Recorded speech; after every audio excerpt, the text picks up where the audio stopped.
I have been back from my 2-year mission trip for the Church of Jesus Christ of Latter-day Saints for 5 years, which is crazy. And this podcast has been alive for 3 of them. So that is also pretty crazy. I think the math works out that way. But yeah, I wanted to share 5 little pieces of advice I would like to give for Dallin in the next year or so. I am going without candy for the next year, candy sweets. I have such a sweet tooth, right? I think it's so easy to give in to our weaknesses. Like, I love talking with people who have a lot of vision and stuff. So sometimes I'll just jump on YouTube and go to those people that I know have a lot of vision. I'll just listen to them talk and talk and talk and talk and talk about what they've done like 20 years ago. And it's inspiring. And then I do literally nothing. And so, again, we're done with that. It's kind of like you have this house that you love going to. And it's like if they always had candy there. Imagine if like people always had candy on their doorstep, you'd always go and get more candy. But that's not how it is. Halloween is once a year. Oh. I'm fine. I'm a little bit blown away right now, but it just kind of blows me away. It's been a whole other year. Like, what? And especially since I've done a whole other year of podcasting, it seems like nothing has really happened. It's like, what is going on? I don't know. It's okay. I think there's just a lot of different things I could say right now. One is, I am grateful. I am grateful that I can breathe. I can talk. I can do this. I feel like if I showed my life, my exact life, everything in my life right now, literally everything, you showed it to somebody in a third world country, they would look at it and be like, yo, I'd trade place with him in a second. Maybe that's being a little hard on myself. And maybe that's not 100% the truth, but I do need to learn more gratitude for myself. I feel like there's really been times when I have celebrated every single step of the journey. Nothing can take me down. I am celebrating every single step of this journey. I don't even care. I'm just going to celebrate it. But recently, in the last year or so, I think I kind of got to this point where it's like, okay, well, I'm not going to celebrate this step. I'm going to celebrate this one that's like 20 steps away. And that one I'm going to celebrate. And that's just not healthy, for one thing. Because but when you have this like gap of when you reward yourself for doing certain things, it's demotivating, for one thing. And for me, like, being somebody that has a little bit of ADHD, that benefits from knowing what's coming up and having predictable rewards and stuff, I think that's a big reason why video games have, enthralled me and inspired me for so many years, is like they're very predictable and they're rewarding and stuff like that. And there's been times my life is like a video game and I enjoy it. But lately it's sort of felt like I don't even know what to say. It's just felt sort of like I'm in a testing hall or I'm in a tutoring center with God. And we're just learning the same thing over and over and over and over and over and over and over again. And it's like, when am I ever going to get out of this tutoring center? And it just seems endless. Yeah. But I mean, that's the best place to be, right? With God. Like, that's literally the best place to be. Like, period, exclamation point, done. Yeah. So we've rambled a tiny bit. I have these 5 pieces of advice I want to give myself that are sweeter than candy, because I will not be having candy for the next year, candy or sweets. I'll have this figured out, because when you tell yourself, okay, I'm going to do these different things, your brain is going to do stuff so that is possible. There's been times where I'm like, I go to bed and I'm like, okay, I'd really like to wake up at this time. And guess what? My brain does it, because the brain is amazing, And so it's like, I don't have to have cake my next birthday. I don't have to have cupcakes. I don't have to have any of that. I just don't. And any kind of buddy that somebody who says that I need to, I mean, they're wrong. There's some suggestions I'll give myself, and some people would be like, no, that's crazy. And I say, no. Like, this is me. Like, this is me from like 20 plus years of living my life. And there's things that come up over and over again. And it's like, if I don't figure some of this stuff out, I need to figure this out, right?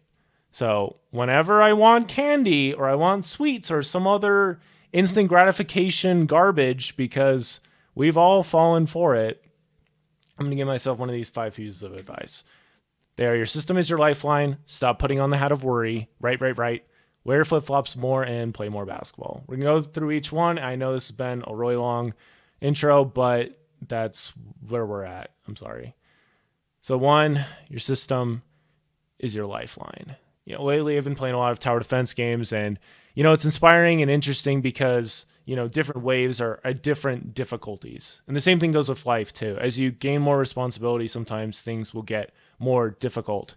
And all of a sudden, sometimes you want to be like, wait, can we just have no responsibility? But if you have no responsibility, then you have no power, really, right? I mean, there's the thing from Spider-Man that with great power comes great responsibility. But if you don't have any responsibility, then it kind of eliminates a lot of your power because you need to have responsibility for different things. So like my system that I have for showering, writing, sleeping, like those are my, like that is like building like a tower defense team or something that makes a thing happen, and that is my lifeline. If that's gone, then it's not going to be good, because then basically anything can get through. Because sometimes I just am so curious and so not able to just stop. Without a system, I sometimes will just go on a long walk or stay up playing video games or something like that. So the system is the lifeline. So that's something I would say to myself. Like, if you want a different outcome, create a different system. You're not going to have a fantastically amazing newsletter if you only send it out like once a month. I mean, maybe if it was like a super amazing newsletter, but there has to be a better system than that. It just isn't. It's just not gonna happen, man. So like everything I have right now in my life, a lot of things are the result of following systems or neglecting systems. So if I want to have things go better, then I need to have better systems. Okay. Second thing is putting on the hat of worry. Let's stop that. STOP, stop sign. It's interesting because that is a word that has come to my mind multiple times over the last little bit. Stop. Which is interesting because it's like, okay, well, stop what? There's a lot of things, of course, that we can stop. But I think that's one of the big things is just to stop putting on the hat of worry. I think there's times where there's no hat on my head and I'm like chilling and things are fine. And then, I start thinking about the future, or I think of things that are ahead that I'm like, oh, no. And then all of a sudden, this is not a hat of worry, but imagine I put on the hat of worry and I just get frustrated and upset and everything. So obviously need to stop doing that. Putting on like the hat of like encouragement, hat of like forward thinking, hat of love, hat of acceptance, hat of belief, hat of understanding, hat of joy, hat of innovation, trying new things, appreciating the moment, literally anything else besides worry. The thing with all these other ones is it does take a form of work for it to actually be effective. For worrying to be effective, you don't have to do anything. You just have to worry. And then it's very effective. You don't really have to do anything. So putting on different hats, having different hats. I have a lot of different hats. I have a hat for a lot of different things, but I don't really think of them as like this, the hat of worry. Although one of my hats, I think of it as like my long-term thinking hat. I wear it when I want to do long-term thinking, and that's more or less an experiment, I guess. But yeah, it happens sometimes, and I'm tired of it, and it's not helping. And I'm trying to think like 5 years in the future because, It's already been 5 years since my mission. And regardless of anything that happens or anything that I think about myself or anything that, anything, I imagine I'll probably be alive in 5 years, knock on wood. I'm pretty sure. And hopefully we'll be in a completely different spot than we are right now. I don't see any. I think the pain is way too great as far as like just what I feel on a daily basis, just from feeling like I have so many things left to give and just not having a good system or just whatever. It's just too much for me to imagine not turning it around, because there's times in my teens where I'd get sort of stuck. Same thing, same exact stinking thing. Put on the hat of worry. Oh, the kids don't like me at school, blah, blah, blah, blah, blah, blah, blah. I used to have this thing where I didn't like how my hair looked, and so I always had to have my hair a certain way, and I just go through different things, and it's like we're putting on the hat of worry, But then once I got into high school, I just was able to put that off, and a lot of that was from being homeschooled for a year. But it's just like, dude, stop putting on the hat of worry. When has that ever helped you? It's never helped you. I think worrying and overthinking are like best friends or cousins or something like that. So if you get one, you'll get the other, and I don't like either one.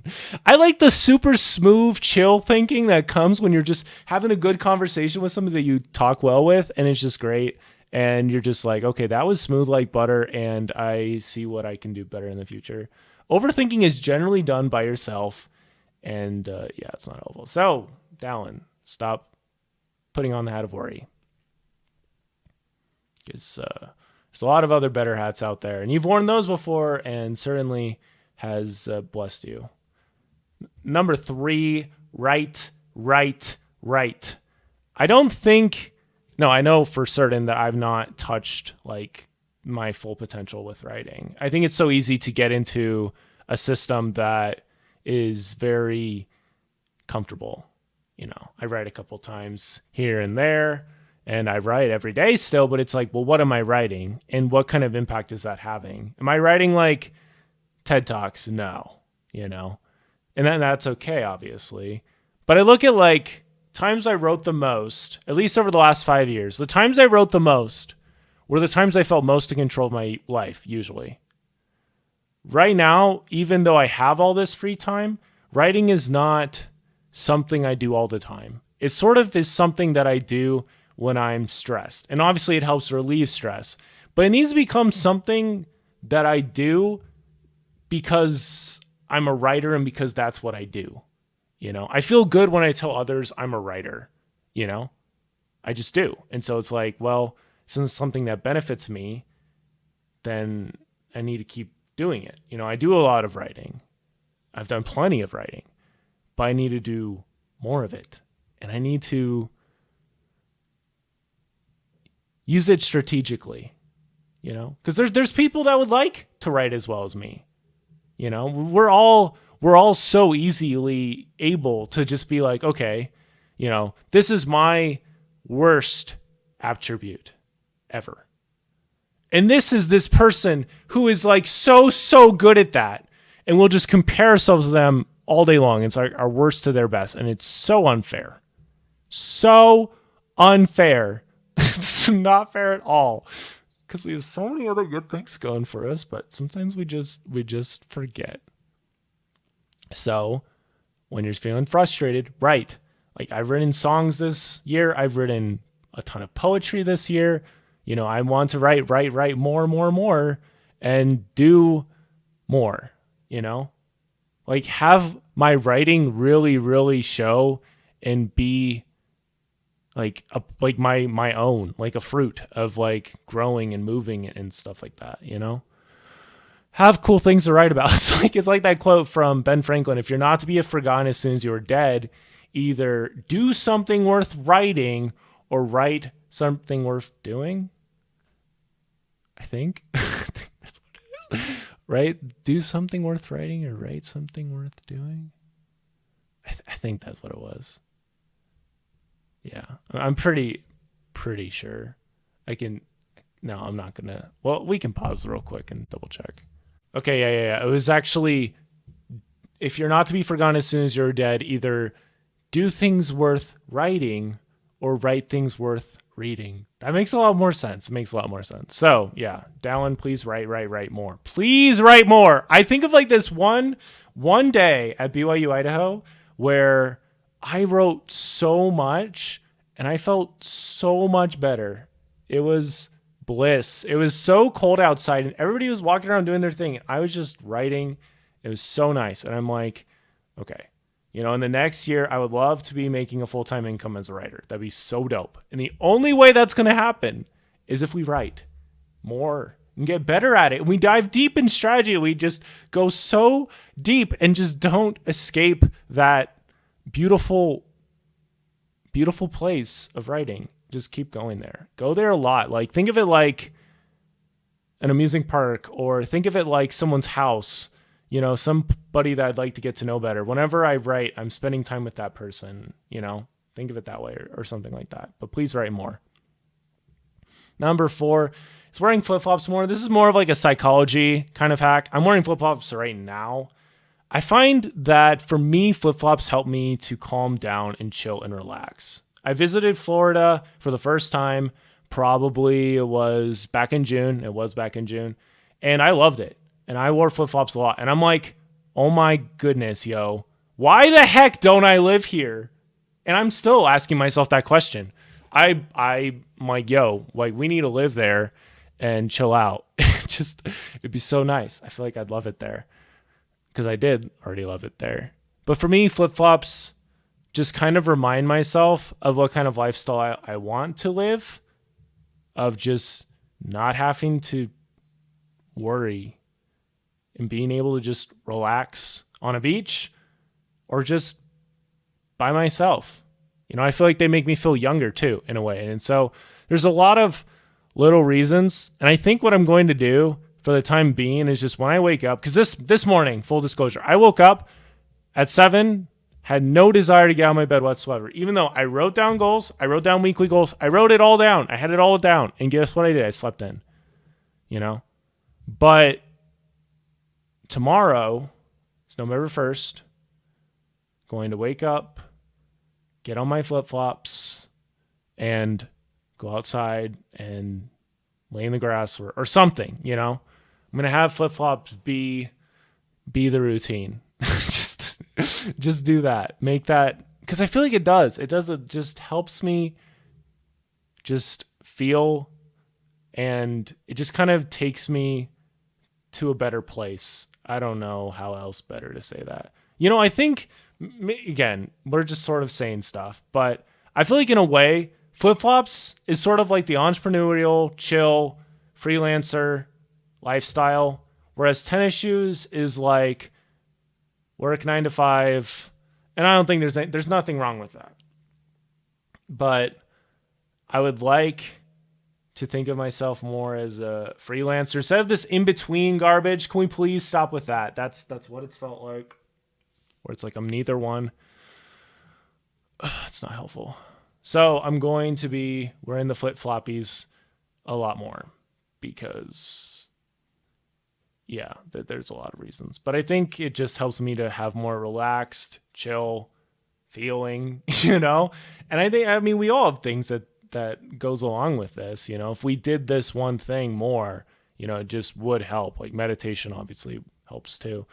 But I think it's just nice to have your toes free too. I mean, socks are fine, but it's like, I was a kid, I would sometimes just take my socks off and run around because I didn't really like socks. But yeah, that's the second thing, just to wear flip-flops more. Number 5, finally, I'm sorry this is so long. Play more basketball. This past Wednesday, I went and played some basketball with some friends and felt super fantastic. And they're like, yeah, we're going to make this team. We're going to play. It's going to be super great. It's going to cost money, obviously, to be on this team, but it's going to be fun. It's going to be good. And I'm like, okay, like this is good. I felt great. Like I was on the basketball court and I was accepted. I was making shots. I was pulling it off. It was great. It was awesome. Whereas there's other times and other places where it's just like, I just don't fit in there. And I don't want to fit in there, you know? It's just not me at all. You know, I think it's so easy to do that, is to give up parts of yourself so you can fit in with other people. And I mean, obviously you need to try new things and it's good to be social, but I also have my boundaries. And today it's like, hey, I don't want to go to any Halloween party tonight. It's like, I just want to stay inside and think and be like, okay, like I do feel like I need some direction, and, you know, I just would like to get a better trajectory, you know, especially for the end of the year, because already for the rest of time in eternity, when I think of where was I as at, you know, 5 years after my mission, I'll think of this moment, you know, and we can't do anything about that. We can only choose to love that and appreciate that. But yeah, Dallin, in the next year, please play more basketball. Please. Like, research specific players. Like, there's no limit to what you can learn about basketball right now. This is literally the best time in the world to learn about literally anything. So it's obviously going to take more effort and you'll have to dig deep, but like, learn about specific moves, learn about specific things, practice them. Like, you have the skills to at least do the basics to some of the like lower advanced moves. You totally do. So it's like, practice it, do it. Like, you enjoy that. So why not make more time for it? Don't make more time for random YouTube scrolling, random Instagram watching, candy, because we're not having candy for the next year. Just please do all these things, because all these things are going to help you create more things. Because I don't think I've ever created something useful when I was wearing the hat of worry. Ever. It's always like, okay, take the hat off,